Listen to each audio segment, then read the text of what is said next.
అప్పటికే ఇవాన్ కళ్ళు ఎర్రగా మారిపోయి ఉన్నాయి. కానీ బ్లూటూత్లో ఎవరికో ఇన్స్ట్రక్షన్స్ ఇస్తున్నట్టు మాట్లాడుతున్నట్టు అనిపించటంతో ఇషిక అయోమయంగా మొహం పెట్టి, సార్ నేను చెప్పేది విన్నారా అని అడిగింది ధైర్యం చేసి. ఇవాన్ సీరియస్గా ఇషిక వైపు చూస్తూ బ్లూటూత్ హోల్డ్లో పెట్టి, నేను ఇంపార్టెంట్ కాల్ మాట్లాడుతున్నాను. నువ్వు చెప్పింది నేను వినలేదు. తర్వాత మాట్లాడుకుందాం.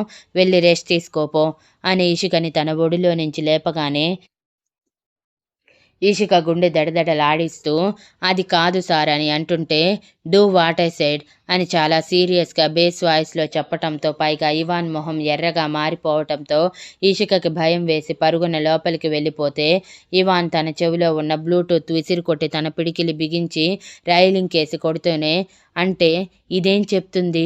ఇది ఇన్నోసెంట్, నేనే పిచ్చినా కొడుకుని దీనిని ఊరికే టార్చర్ చేస్తున్నాను అనుకుంటుందా? లేదంటే ఏ ఆధారాలు లేకుండానే దీనిని క్యారెక్టర్లెస్గా నమ్మేశాను అనుకుంటుందా? అంటే నా కళ్ళతో నేను చూసింది, నా చెవులతో నేను విన్నది అంతా అబద్ధమనా దీని ఒపీనియన్? దీని శరీరం బాగుండుంటే ఈ పాటికి నా చేతుల్లో చచ్చుండేది అని ఆవేశంగా నరాలు పొంగిన చేతులని అలానే కొడుతూ రైలింగ్కి తీసుకురావటంతో పాటు తన చేతిని ఎర్రగా మార్చేసి ఇంకా అక్కడే ఉంటే ఇషికని ఖచ్చితంగా ఫిజికల్గా టార్చర్ చేస్తాడని అర్థమై అక్కడి నుంచి రూమ్లోకి వచ్చాడు. తను వచ్చేసరికి ఇషిక బెడ్ మీద పడుకొని సీలింగ్ వైపే చూస్తూ ఉండటం గమనించి ఆవేశంగా తన దగ్గరికి వెళ్ళాడు. ఇవాన్ కళ్ళల్లో కోపం చూసి ఇషిక బెదిరిపోయి లేచి కూర్చుని, ఏమైంది సార్, నేనేమైనా తప్పు చేశానా అని వణుకుతున్న గొంతుతో భయంగా అడిగింది. హా! చాలా పెద్ద తప్పు చేశావు. నాకు కనిపించి ఎంతో పెద్ద తప్పు చేశావు. ఎందుకు నువ్వు నాకు కనిపించావే? నువ్వు కనిపించినంత వరకు నా లైఫ్ చాలా బాగుంది. నేను అనుకున్నట్టుగా. వన్స్ నువ్వు నా లైఫ్లోకి వచ్చాక నా లైఫ్ టర్న్ అయిపోయింది. ఎంతలా అంటే ఎప్పుడూ నా మీద కంట్రోల్లో ఉండే నేను నీ ఒక్క విషయంలోనే పూర్తిగా కంట్రోల్ తప్పేలా చేశావు. I hate you Ishika, I hate you అని అరిచి పిడికిలి బిగించి ఇషిక మీదకి వెళ్తుంటే ఇషిక భయంగా ఏడుస్తూ, సార్ ప్లీజ్ సార్ అని అంది. తన ఏడుపు చూసిన ఇవాన్ ఛా అంటూ బెడ్ ల్యాంప్ విసిరికొట్టి అక్కడి నుంచి పరుగులాంటి నడకతో బయటికి వెళ్ళి డోర్ని పెద్ద సౌండ్ వచ్చేలా క్లోజ్ చేసి ఆవేశంగా బయటికి వెళ్ళిపోయాడు. ఇవాన్ వెళ్ళిపోయాక ఇషికలో ఇంకా తగ్గని భయంతో, ఇప్పుడేమైందని ఇవాన్ గారు ఇంత కోపంగా ఉన్నారు? నేను మాట్లాడింది విన్నారా? వింటే ఇంత సైలెంట్గా ఎందుకు ఉంటారు? అసలు ఆయన ఏమన్నారు? నేను ఆయన జీవితంలోకి వచ్చానా? ఎలా? ఆయనే కదా బలవంతంగా నా జీవితంలోకి వచ్చారు అని కన్నీళ్లతో అనుకుంటూ కాళ్ళు ముడుచుకొని మోకాళ్ళలో మొహం పెట్టి తన పరిచయం ఎలా జరిగిందో గుర్తు చేసుకుంది. బయటికి వచ్చిన ఇవాన్ తన కారులో ఎక్కడికి వెళ్తున్నాడో తెలియకుండానే చాలా దూరం వెళ్ళిపోయి నిర్మానుష్యమైన ప్రదేశంలో తన కారు ఆపి, ఏంటి అది ఏం చేయలేదా? అంటే నేను పిచ్చినా కొడుకునా? అది ఏం చేయకపోయిన దానిని ఏదో ఒకటి చేసేయటానికి అని పిచ్చివాడిలా గట్టిగా అరుస్తూ ఇషిక ఎప్పుడు తన ఎదురుగా వచ్చిందో గుర్తు చేసుకున్నాడు.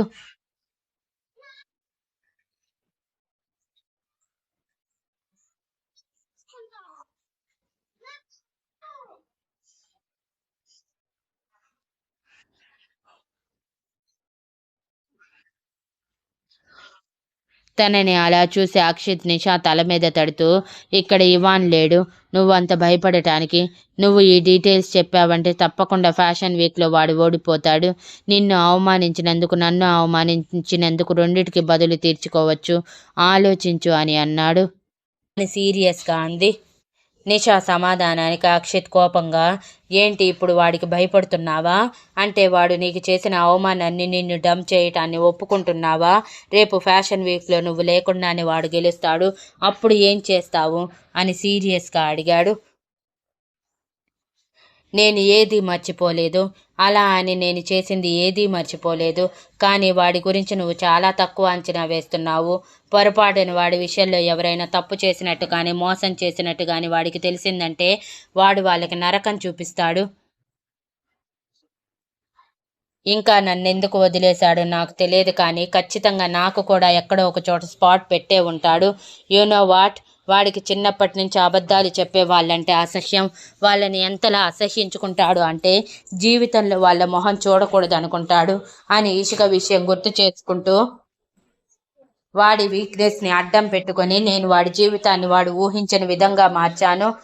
కానీ పొరపాటున ఇప్పుడు ఇదంతా నేను చేశానని వాడికి తెలిస్తే ఖచ్చితంగా వాడు నాకు పాడ కట్టేస్తాడు అని భయంగా అంది నిషా. ఇవన్నీ మాకు తెలుసు కానీ తమరేం చేశారో చెప్పలేదు అని అక్షిత్ వెటకారంగా అడిగితే నిషా పళ్ళు నూరుకుంటూ అక్షిత్ వైపు చూసి, ఇప్పుడు కాదు 5 months క్రితం చేశాను. వాడి జాతకం ప్రకారం పోయిన సంవత్సరంలో పెళ్లి కాకపోతే వాడు చస్తాడట. వాడికి 29 నిండేలోపు పెళ్లి ఖచ్చితంగా కావాలని వాడి జాతకంలో రాసింది. అలా కాకపోతే మరణగండాలు ఎదురవుతాయట. అసలే వాళ్ళ ఇంట్లో వాళ్ళందరూ జాతకపు పిచ్చివాళ్ళు. ఇది తెలిసాక పెళ్లి చేసుకోమని వాడికి పోరు పెట్టడంతో నన్ను అడిగాడు పెళ్లి చేసుకుందామని. అప్పటికే మేమిద్దరం లవ్ రిలేషన్లో ఉన్నాము. లవ్ రిలేషన్లో మాత్రమే. ఒక్క ముద్దు తప్ప ముందుకు వెళ్ళనిచ్చేవాడు కాదు. ఈ కాలంలో పుట్టాల్సిన వాడు కాదు ఇవాన్. ఫ్యాషన్ వాడిలో ఉండి ఇంకా వెనకబడిన వాడు. ఈ రోజుల్లో లవ్ యూ చెప్తే బిడ్డెక్కేస్తారు, కానీ వీడు పెళ్ళయ్యేంత వరకు ఏదీ లేదు అని నా బలవంతం మీద అప్పుడప్పుడు బుద్ధి పెట్టేవాడు అంతే. వాడి ఫిలాసఫీ ఏంటంటే వాడి భార్యతోనే అన్నీ జరగాలని వాడి ఇంటెన్షన్. అందుకే మా ఇద్దరి మధ్య ఏమీ లేదు. అలా వాళ్ళమ్మ వాళ్ళు బలవంతం చేయటంతో నా మీద ప్రెజర్ తీసుకువచ్చాడు పెళ్లి చేసుకుందామని. ఫ్యాషన్ వాళ్ళలో పెళ్లి చేసుకుంటే ఆంటీగా మారిపోతామని నీకు ప్రత్యేకంగా చెప్పాల్సిన అవసరం లేదు.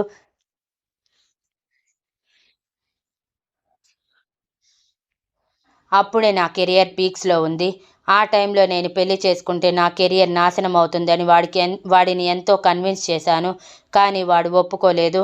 ఇంట్లో పెళ్లి కోసం గొడవ చేస్తున్నారు. చేసుకుంటే ఇప్పుడే చేసుకుందాం, లేకపోతే బ్రేకప్ చెప్పుకుందామని సీరియస్ అవ్వటంతో నాకేం చెయ్యాలో అర్థం కాలేదు. అలాంటి టైంలోనే మా జీవితంలోకి వచ్చింది ఇషిక అని అంది నిషా పళ్ళు కొరుకుతూ. ఇషిక? హూ ఈజ్ ఇషిక అని అక్షిత్ కళ్ళు చిన్నవి చేసి అడిగితే, వాడి పాలిట అదృష్టమైతే నా పాలిట దరిద్రం. ఏ క్షణంలో అది వాడి జీవితంలో అడుగుపెట్టిందో కానీ ఆ క్షణం నుంచి పూర్తిగా వాడిని తన వైపు తిప్పుకొని నేననే దానిని వాడి జీవితంలో లేనట్టే ప్రవర్తించేలా చేసింది. వాడు దానిని చూడగానే వాడి కళ్ళల్లో వచ్చిన మెరుపు దాచలేకపోయేవాడు. అది నేను గమనించాను. పదే పదే దానిని చూడటానికే అన్నట్టు అది ఉండే సైడే వెళ్ళేవాడు. నాకది తెగ ఇరిటేషన్ తెప్పించింది. ఎక్కడ నాకు దూరం అయిపోతాడు అనుకున్నాను, కానీ అలా అని పెళ్లికి ఒప్పుకోవటానికి మనసు అంగీకరించలేదు. అలాంటి సమయంలోనే వాడి మెదడులో తొలిచిన ఆలోచన ఎవరినైనా కాంట్రాక్ట్ మ్యారేజ్ చేసుకుందామని. ఆ మ్యారేజ్కి కూడా వాడికి వచ్చిన ఆలోచన ఇషికనే. వాడికి తెలియకుండానే ఇషికని ఇష్టపడటం వలన తనని ఎలా అయినా దగ్గర చేసుకోవాలి అని, తను ఎలాంటిది, ఏం చేస్తుంటుంది అనేది కూడా చూడకుండా పెళ్లి చేసుకోవాలని ఫిక్స్ అయ్యాడు. పెళ్లి కూడా చేసుకున్నాడు అని అంది. అంటే అంటే ఇప్పుడు వాడికి పెళ్ళైపోయిందా? ఎలా?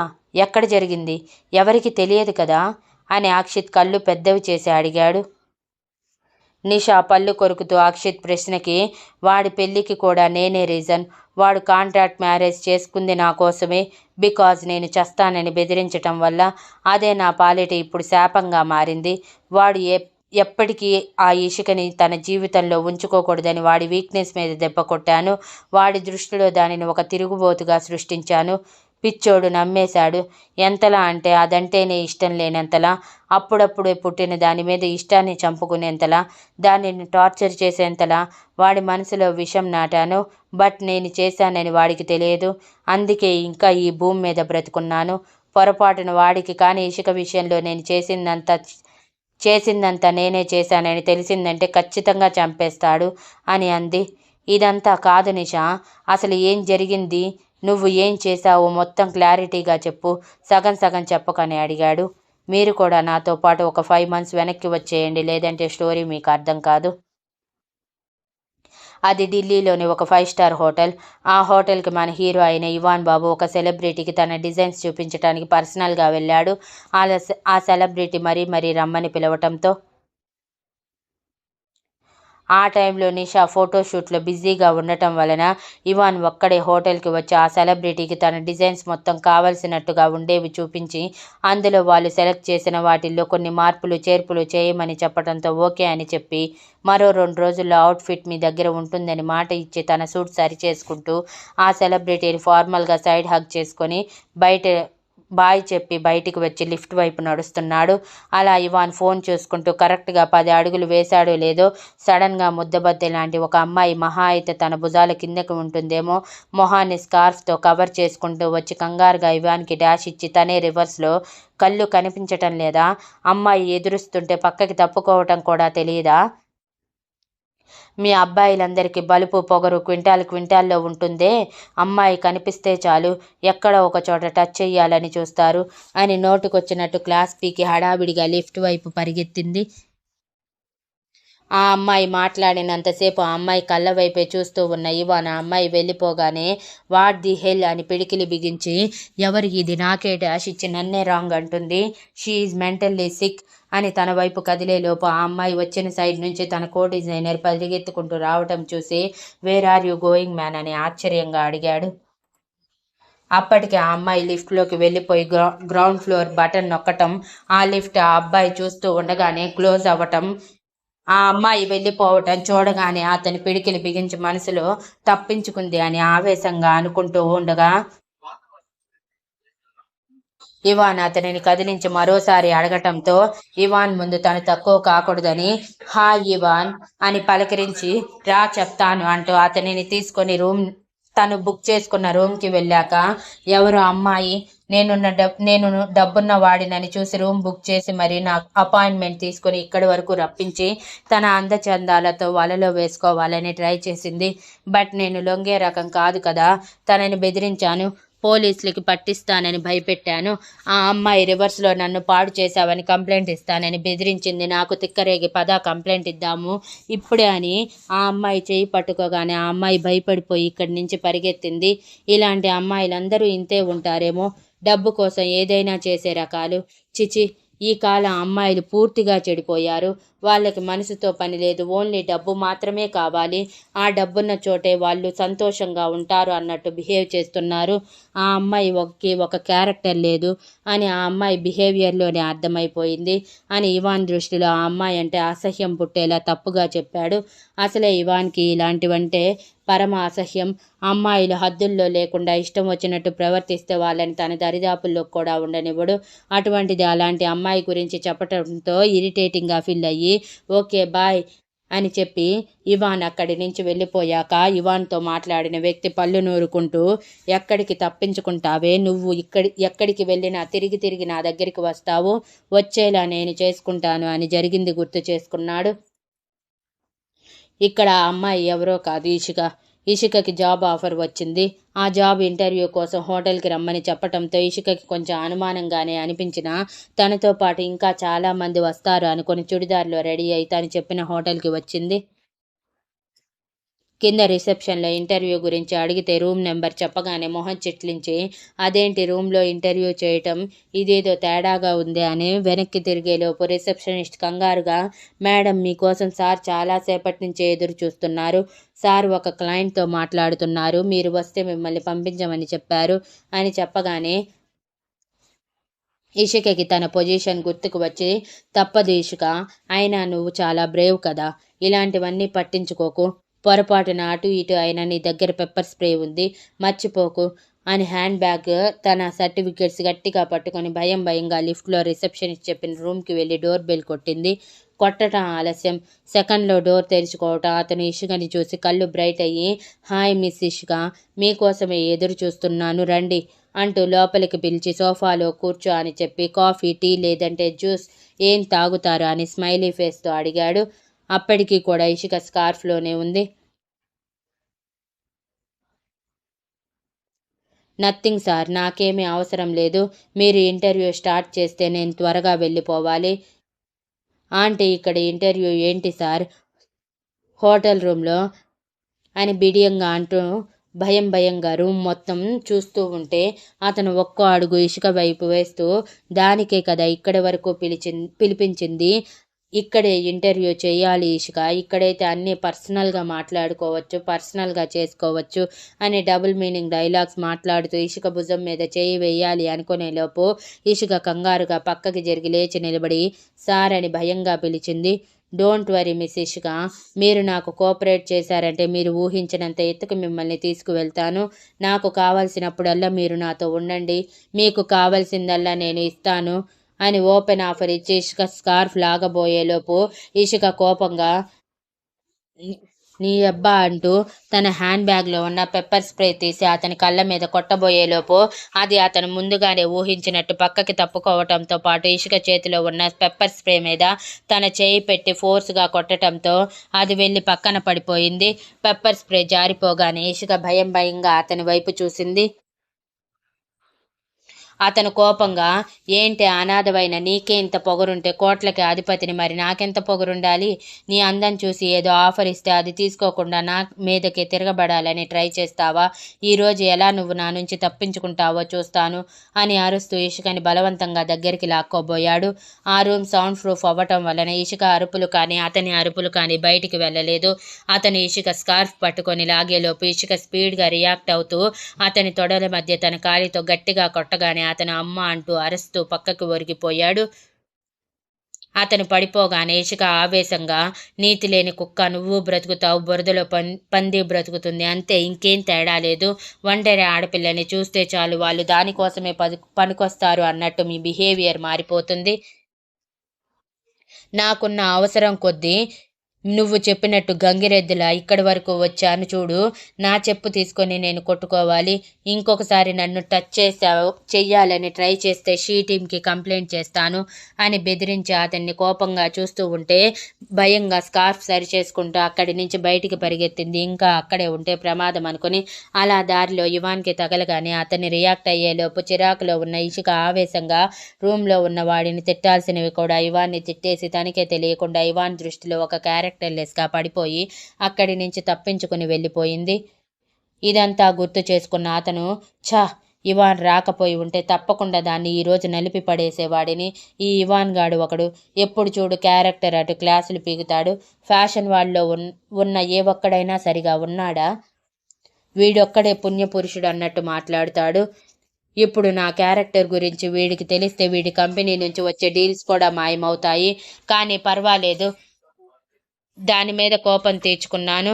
దానిని ఇవాన్ ముందు ఒక క్యారెక్టర్లెస్గా సృష్టించాను అని కన్నింగ్గా నవ్వుకుంటూ, పొరపాటున ఎప్పుడైనా ఇవాన్కి అది ఎదురుగా వెళ్ళి నా జాబ్ కోసం ట్రై చేసిన వాడి కోపానికి బలవుతుందే తప్ప అతని నుంచి పాజిటివ్ సైన్ కూడా తీసుకోలేదు అని అనుకుంటూ ఎలా అయినా తన దగ్గరికి రప్పించుకోవాలని ఆలోచిస్తూ ఉన్నాడు. కారులో కూర్చున్న ఇషికకి అతను అన్న మాటలు చెవుల్లో గిర్రుని తిరుగుతూ, చిచి, ఇలాంటి అమ్మాయిలంటేనే నాకు అసహ్యం, మరి ఎంతలా చెడిపోతున్నారు అని తనకి ఇషికకి తగిలింది గుర్తు చేసుకుని, ఆ అమ్మాయి నన్ను టచ్ చేసింది, అర్జెంటుగా తలారా స్నానం చెయ్యాలి, లేదంటే ఈ స్మెల్ పోదు. ఇంకొకసారి ఆ అమ్మాయి నా కళ్ళ పడనివ్వు, నా చేతిలో ఆ నరకం అనుభవిస్తుంది. పైగా నన్నే తిట్టింది. ఇంతవరకు ఎవరు నాకు ఎదురు చెప్పి మాట్లాడిందే లేదు. ఆఖరికి నిషా కూడా నాకు ఎదురు తిరిగిన రోజులు లేవు. అటువంటిది ఇది నా గురించి తెలియకుండానే నా ఈగోని రెచ్చగొట్టింది అని కోపంగా అనుకుంటూ డైరెక్ట్గా ఆఫీస్ దారి పట్టాడు.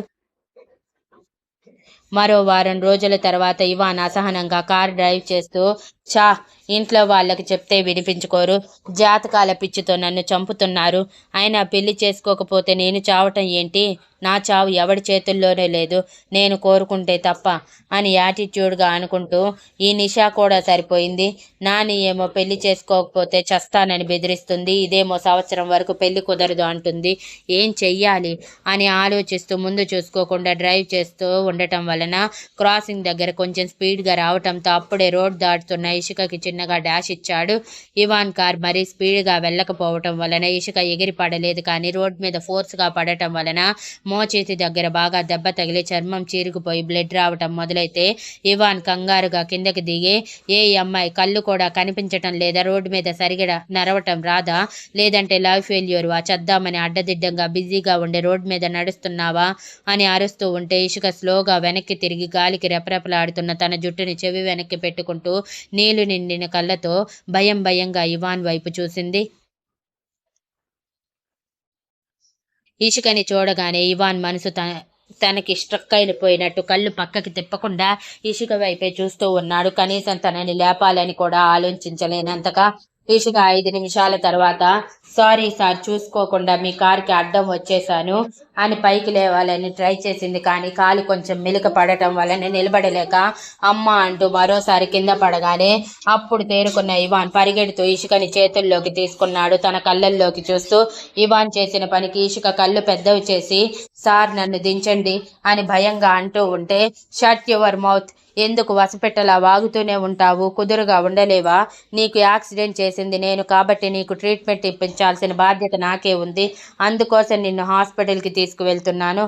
అంతేకాని తొలిచూపులోనే నువ్వు నచ్చో లేకపోతే నిన్ను మెచ్చో నీకు పడిపోయి తీసుకువెళ్ళలేదు అని పంతంగా చెప్పి ఇషికని ఫ్రంట్ సీట్లో కూర్చోబెట్టి డ్రైవింగ్ స్టార్ట్ చేయగానే ఇషిక కప్పలా నోరు తెరిచి మనసులో, బాబోయ్, ఈ క్యాండిడేట్ ఏంటి మరీ ఇంత తేడాగా ఉన్నాడు? నేను అసలు ఏమన్నానని ఇంత ఫైర్ అవుతున్నాడు? యాక్సిడెంట్ చేసింది ఇతనే, నన్ను అరిచేది ఇతనేనా? నేను కదా ఇతన్ని అరవాల్సింది. ఇతని ఫేస్ చూస్తుంటేనే భయం వేస్తుంది అని అనుకుంటూ ముడుక్కొని కూర్చుంది. హాస్పిటల్ రాగానే మరోసారి ఇవాన్ ఇషికని చేతుల్లోకి తీసుకోగానే ఇషిక కంగారుగా, సార్ ప్లీజ్ నన్ను కిందకి దించండి, నా చేయి పట్టుకోండి, నేనే నిదానంగా నడుస్తాను. కానీ ఇలా అందరి ముందు మీరు నన్ను ఎత్తుకొని తీసుకువెళ్తే అందరూ నా గురించి తప్పుగా అనుకుంటారు. ప్లీజ్ సార్ నన్ను కిందకి దించండి అని అడిగింది గింజుకుంటూ బాగున్న చేతిని కాలిని కదిలిస్తూ. హే చుప్ అంటూ ఇవాన్ గట్టిగా అరవటంతో ఇషిక చిన్నపిల్లల నోటి మీద వేలు వేసుకొని భయంగా కళ్ళు రెపరెపలాడిస్తూ ఇవాన్ వైపు చూస్తూ ఉంది. ఇవాన్కి ఇషిక ఎక్స్ప్రెషన్ ఎంతో నచ్చి తన నుంచి చూపు చిప్పకుండా ఐ కాంటాక్ట్ ఇస్తూనే జనరల్ ఫిజిషియన్ దగ్గరికి తీసుకువెళ్ళాడు.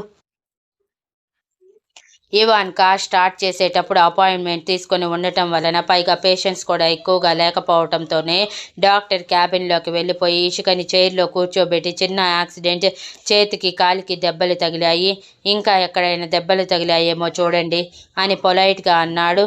ఇంతవరకు తనతో గాడ్జిల్లాలా అరుస్తూ కొంచెంసేపు కోపంగా, కొంచెంసేపు అసహనంగా, ఇంకొంచెంసేపు మూడీగా ఉన్న వ్యక్తి ఇక్కడ డాక్టర్తో పొలైట్గా మాట్లాడటంతో ఇషిక కళ్ళు పెద్దవి చేసి చూస్తూ తనతో ఉన్న ఇవాన్కి, ఇప్పుడు డాక్టర్తో మాట్లాడుతున్న ఇవాన్కి తేడా గుర్తించి ఆశ్చర్యంతో కళ్ళు కప్పలా నోరు తెరిచింది. ఈలోపు ఫిజిషియన్, చెప్పమ్మా ఎక్కడెక్కడ దెబ్బలు తగిలాయి అని తన మోచేతిని టెస్ట్ చేస్తూ అడిగారు. ఎక్కడెక్కడో తగల్లేదు డాక్టర్, ఇదిగో చేతికి ఇక్కడ కాలి మడమ దగ్గర చిన్నగా పెయిన్ ఉంది అంతే అని భయంగా అంటూ మనసులో, ఇప్పుడు ఈ డాక్టర్ ఫీజు ఎంత అవుతుందో ఏమో, అసలే నా దగ్గర మనీ లేవు, ఈ మనిషేమో ఇంత పెద్ద హాస్పిటల్కి తీసుకువచ్చాడు. ఎంతైనా డబ్బున్న వాళ్ళకి మల్టీ స్పెషాలిటీ హాస్పిటల్స్ తప్ప చిన్న చిన్న క్లినిక్స్ కనిపించవేమో, ఇప్పుడు ఆ టెస్టులు ఈ టెస్టులు అంటూ అనవసరంగా డబ్బులు గుంజేస్తారు అని తన హ్యాండ్ బ్యాగ్ని గట్టిగా పట్టుకొని భయంగా ఇవాన్ వైపే చూస్తూ ఉంది. అప్పటి వరకు ఇషిక వైపే చూస్తూ ఉన్న ఇవాన్ ఇషిక తన వైపు తల తిప్పగానే మొహం తిప్పేసి ఫోన్లో మొహం పెట్టగానే ఇషిక మనసులో ఉన్న భయాలు బయట పెట్టాలని ఉంది. కానీ పరువు పోతుందేమోనని భయపడి ట్రీట్మెంట్ అయిపోయాక ఎంతైతే అంత తన దగ్గర ఉన్నదంతా ఇచ్చేసి మిగిలింది తర్వాత అయినా ఇద్దామని ఫిక్స్ అయ్యింది. డాక్టర్ చేతికి జస్ట్ గీతలు పడి కాలి దగ్గర మాత్రం చిన్నగా బెనుకు రావడంతో పట్టీ వేసి, నథింగ్ టు వరీ, ఒక 2-3 డేస్ రెస్ట్ తీసుకుంటే తగ్గిపోతుంది అంటూ ఇంజెక్షన్ తీయగానే ఇషిక కళ్ళు పెద్దవి చేసి, డాక్టర్ ప్లీజ్ నాకు ఇంజెక్షన్ చేయకండి, నాకు ఇంజెక్షన్ అంటే చాలా భయం, ఏదైనా టాబ్లెట్ ఇవ్వండి అని అడిగింది. ఇషిక చిన్నపిల్లల ఇంజెక్షన్కి భయపడటం చూస్తున్న ఇవాన్ పెదవుల్లో చిరునవ్వు చేరి తన వైపు రెప్ప కొట్టకుండా చూస్తూ ఉన్నాడు. డాక్టర్ మాత్రం నవ్వుతూ, నొప్పి తెలియదమ్మా, చాలా చిన్నగా చేస్తాను, ఇంజెక్షన్ చేయకపోతే సెప్టిక్ అయ్యే అవకాశం ఉంది అని మందు ఇంజెక్షన్లోకి లోడ్ చేయగానే ఇషిక బెదిరిపోయి ఇవాన్ చేతిని గట్టిగా పట్టుకొని, సార్ ప్లీజ్ మీరైనా చెప్పండి, నాకు ఇంజెక్షన్ అంటే చాలా భయం, చిన్నప్పటి నుంచి ఎంత జబ్బు చేసినా ఇంజెక్షన్ మాత్రం చేయించుకోలేదు సార్ నేను. ఆఖరికి వారం రోజులు జ్వరంతో బాధపడినా కూడా ఇంజెక్షన్ అంటే నిద్రలో కూడా భయంతో కలవరించేదాన్ని, ప్లీజ్ సార్ మీరైనా చెప్పండి అని అడుగుతుంటే ఒక్కసారిగా ఇవాన్ ఇషిక తలని తన గుండెల మీదకి లాక్కొని తన వెన్ను మీద చిన్నగా తడుతూ, డోంట్ వరీ నేనున్నా కదా అని స్మూతీ వాయిస్లో ఇషికని తన ట్రాన్స్లోకి తీసుకువెళ్ళాడు. మొదటిసారి ఒక మగాడు తనని హక్కుగా గుండెలకి హత్తుకోవటం, పైగా ఆ గుండె తన కోసమే కొట్టుకుంటుంది అన్నట్టు తను టచ్ చేయగానే గుండె వేగం పెరగటం, ఆ గుండె చప్పుడు లాలిపాటలా వినిపిస్తూ ఉంటే ఇషిక తనకి తెలియకుండానే కళ్ళు మూసుకొని ఇవాన్ వీపు చుట్టూ చేతిని వేసింది. ఇవాన్ ఇషికలో వస్తున్న మార్పు చూస్తూనే ఉన్నాడు. ఇషిక తనని హత్తుకోగానే ఇవాన్ పెదవుల్లో ఆటోమేటిక్గా చిరునవ్వు చేరితే వాళ్ళిద్దరిని చూస్తూ ఉన్న డాక్టర్ ఇద్దరు ఇప్పుడప్పుడే ఎక్స్ట్రాక్షన్ స్టేజ్లో ఉన్నారని అర్థం చేసుకోవటానికి క్షణం కూడా పట్టదు. డాక్టర్ నవ్వుతూ ఇషిక చేతికి ఇంజెక్షన్ చేశాక అయిపోయింది మిస్ అనగానే ఇవాన్కి ఇష్టం లేకపోయినా ఇషికని దూరం జరిపి అయిపోయింది అని అన్నాడు. ఇషిక అప్పటి వరకు తను చేసింది గుర్తు చేసుకుని భయంగా తలదించుకుని వణుకుతున్న గొంతుతో ఇషిక అని అంది డాక్టర్తో. ఇషిక పేరు వినగానే ఇవాన్ గుండె చప్పుడు తనకే వినిపించేంత స్పీడ్గా కొట్టుకుంటూ ఉంటే తన గుండె మీద చేయి వేసుకొని ఏమైంది ఈరోజు ఈ గుండె ఎందుకింత స్పీడ్గా కొట్టుకుంటుంది ఎప్పుడూ లేనిది అని అనుకుంటూనే బిల్ పే చేసి ఇషికని తీసుకొని మరోసారి చేతుల్లోకి తీసుకోగానే ఇషిక ఈసారి మౌనంగా ఇవాన్ని చూస్తూ ఎందుకు నేను సార్ని హత్తుకున్నప్పుడు నా గుండె వేగం పెరిగింది, పైగా సార్ గుండె చప్పుడు నా కోసమే ఉన్నట్టు అనిపించింది. ఎందుకు ఎవరు టచ్ చేసినా నాకు అసలు నచ్చదు. అటువంటిది సార్ నన్ను హక్కుగా టచ్ చేస్తున్నా ఎందుకు నో చెప్పలేకపోతున్నాను అని ఆలోచిస్తూనే తన చేతుల్ని ఇవాన్ మెడ చుట్టూ హారంలా వేసింది. ఇషిక తనని హక్కుగా భావించి మెడ చుట్టూ చేతులు వేయగానే ఇవాన్ బేస్ వాయిస్లో రిమూవ్ యువర్ హ్యాండ్స్ అని చెప్పి కార్ వరకు రావటంతో డోర్ అన్లాక్ చేసి ఇషికని ఫ్రంట్ సీట్లో కూర్చోబెట్టి సీట్ బెల్ట్ పెట్టి కార్ స్టార్ట్ చేయగానే ఇషిక భయంగా చేతులను నలుపుకుంటూ సార్ హాస్పిటల్ బిల్ ఎంతైందో చెప్తే నేను ఇచ్చేస్తాను అని అడిగింది. ఆ మాటకి ఇవాన్ ఈగో హర్ట్ అయినట్టు మొహాన్ని ఎర్రగా మార్చేసి సీరియస్గా ఇషిక వైపు ఒక చూపు చూసి నాకు నువ్వు మనీ ఇస్తావా అని బేస్ వాయిస్లో అడిగాడు. అదేంటి సార్, మరి మీరు నాకేమవుతారని మిమ్మల్ని నేను యూజ్ చేసుకోవటానికి చెప్పండి. నాకు ఎవరి దగ్గర రుణపడిపోవటం ఇష్టం లేదు సార్. ప్లీజ్ సార్ బిల్ ఎంత అయిందో చెప్పండి, నేను ఇచ్చేస్తాను. ఇప్పుడు ఇవ్వలేకపోయినా ఎప్పటికైనా సరే మీ రుణం తీర్చుకోకుండా ఉండను అని అమాయకంగా కళ్ళు టపటపలాడిస్తూ అంది. అవునా, అయితే నేను అడిగినప్పుడే నా మనీ నాకిద్దులే, ఇప్పుడు అవసరం లేదు అని సైడ్ స్మైల్తో చెప్పి ఎక్కడికి తీసుకువెళ్ళాలి అని అడిగాడు. ఇషిక అప్పుడు తన ఇంటర్వ్యూ మిస్ అయ్యిందని గుర్తు చేసుకొని డల్గా తను ఉంటున్న అనాథాశ్రమం అడ్రస్ చెప్పలేక అనాథాశ్రమానికి దగ్గరలో ఉన్న బస్ స్టాప్ అడ్రస్ చెప్పగానే బస్ స్టాప్కి వెళ్ళి ఏం చెయ్యాలి, మీ ఇంటి అడ్రస్ చెప్పు, అక్కడే డ్రాప్ చేస్తాను అని బేస్ వాయిస్లో అన్నాడు. ఇల్లు అనగానే ఇషిక కళ్ళల్లో సన్నగా చేరిన కన్నీటి పొర ఇవాన్ కళ్ళని దాటిపోలేదు. కానీ తనేమైనా రాంగ్గా మాట్లాడా అని చిన్న అనుమానం మొదలయ్యి అడ్రస్ చెప్పు అని గంభీరంగా అనటంతో ఇషిక తప్పక తను ఉంటున్న అనాథాశ్రమం అడ్రస్ చెప్పగానే ఇవాన్ నొసలు ముడేసి సడన్ బ్రేక్తో కారు ఆపి అనాథవా నువ్వు అని అడిగాడు. ఇవాన్ మొహంలో సీరియస్నెస్ చూసిన ఇషిక పెదవుల్లో విరక్తితో కూడిన నవ్వు చేరి నాకు తెలుసు సార్, అనాథ అనగానే మీలాంటి వాళ్ళు ఎలా రియాక్ట్ అవుతారు అనేది, కానీ నేను నిజంగానే అనాథని, నా తల్లిదండ్రులు నన్ను వదిలించుకున్నారు అని అంటుంటే ఇవాన్ స్టీరింగ్ మీద బలంగా తన చేతిని కొట్టి ఎందుకు తనకి కోపం వస్తుందో కూడా అర్థం కాక కార్ స్పీడ్ పెంచి ఇషిక చెప్పిన అడ్రస్ వైపు దూసుకు వెళ్తూ ఉంటే అప్పటి వరకు నార్మల్గా వెళ్ళిన కారు ఇప్పుడు ఎందుకు అంత స్పీడ్గా వెళ్తుందో అర్థం కాని ఇషిక భయంగా సార్ ప్లీజ్ కొంచెం స్లోగా తీసుకువెళ్ళండి అని అడిగింది. కానీ ఇషిక మాట ఇవాన్ని చేరలేదు. అన్నట్టు స్పీడ్ ఇంకొంచెం పెంచి వెళ్లాల్సిన దూరాన్ని నిమిషాల్లో కరిగించి అనాథాశ్రమం ముందు కారు ఆపగానే ఇషికకి కడుపులో తిప్పినట్టు అనిపించి గబగబా కిందకి దిగి కాలు నొప్పి పుడుతుంటే ఒంటి కాలు మీద నిలబడి కాలుని సపోర్ట్గా పట్టుకొని కడుపులో ఉన్నదంతా కక్కేశాక ఇవాన్ ఇషిక ముందు వాటర్ బాటిల్ పెట్టగానే థ్యాంక్ యూ అంటూ మౌత్ క్లీన్ చేసుకొని సారీ సార్, మీకు ఇబ్బంది కలిగించినందుకు మీ మనీ తప్పకుండా మీకు ఇచ్చేస్తాను, ఎంత అయ్యాయో చెప్పండి ముందు అని అంటూ ఉండగానే సప్ సప్ సప్ అంటూ ఒక 2 జీబ్లు ఒక కార్ అనాథాశ్రమంలోకి దూసుకుంటూ వెళ్ళాయి. Thank you for listening and please like, share, comment and subscribe.